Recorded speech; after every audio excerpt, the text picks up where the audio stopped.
reported on the approximately 60 Israelis who had been detained in connection with the September 11th terrorism investigation. Carl Cameron reported that U.S. investigators suspect that some of these Israelis were spying on Arabs in this country and may have turned up information on the planned terrorist attacks back in September that was not passed on. Tonight, in the second of 4 reports on spying by Israelis in the U.S., we learn about an Israeli-based private communications company for whom a half dozen of those 60 detained suspects worked. American investigators fear information generated by this firm may have fallen into the wrong hands and had the effect of impeding the September 11th terror inquiry. Here's Carl Cameron's second report. Fox News has learned that some American terrorism investigators fear certain suspects in the September 11th attacks may have managed to stay ahead of them by knowing who and when investigators are calling on the telephone. How? By obtaining and analyzing data that's generated every time someone in the U.S. makes a phone call. What's it again, say, please? Here's how the system works. Most directory assistance calls and virtually all call records and billing in the U.S. are done for the phone companies by Amdocs Limited, an Israeli-based private telecommunications company. Amdocs has contracts with the 25 biggest phone companies in America and more worldwide. The White House and other secure government phone lines are protected, but it is virtually impossible to make a call on normal phones without generating an Amdocs record of it. In recent years, the FBI and other government agencies have investigated Amdocs more than once. The firm has repeatedly and adamantly denied any security breaches or wrongdoing.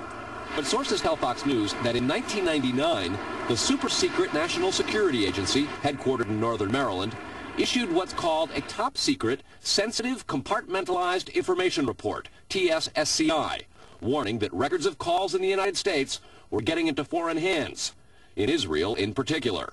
Investigators do not believe calls are being listened to, but the data about who's calling whom and when is plenty valuable in itself. An internal Amdocs memo to senior company executives suggests just how Amdocs-generated call records could be used. Quote, widespread data mining techniques and algorithms, combining both the properties of the customer, like credit rating, and properties of the specific behavior such as whom the customers are calling.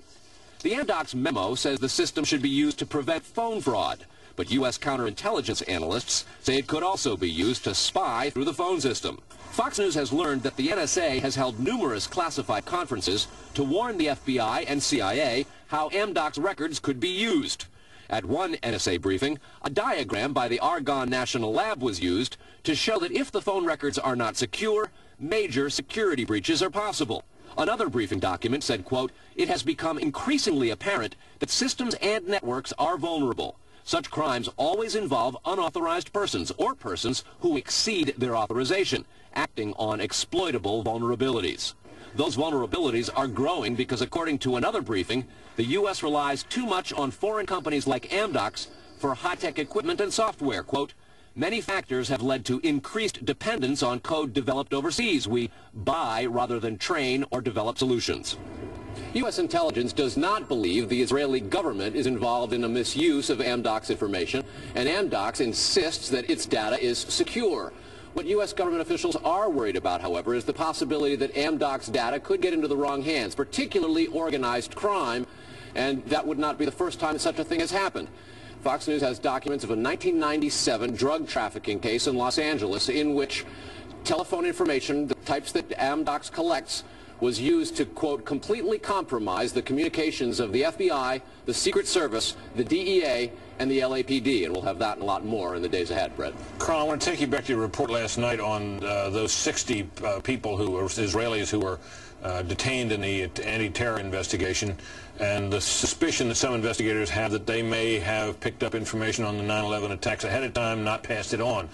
There was a report, you'll recall, that the Mossad, the Israeli intelligence agency, did indeed send representatives to the U.S. to warn, just before 9/11, that a major terrorist attack was imminent. Why does that not, how does that leave room for the lack of a warning? Well, I remember the report, Brett. We did it first internationally right here on your show on the 14th.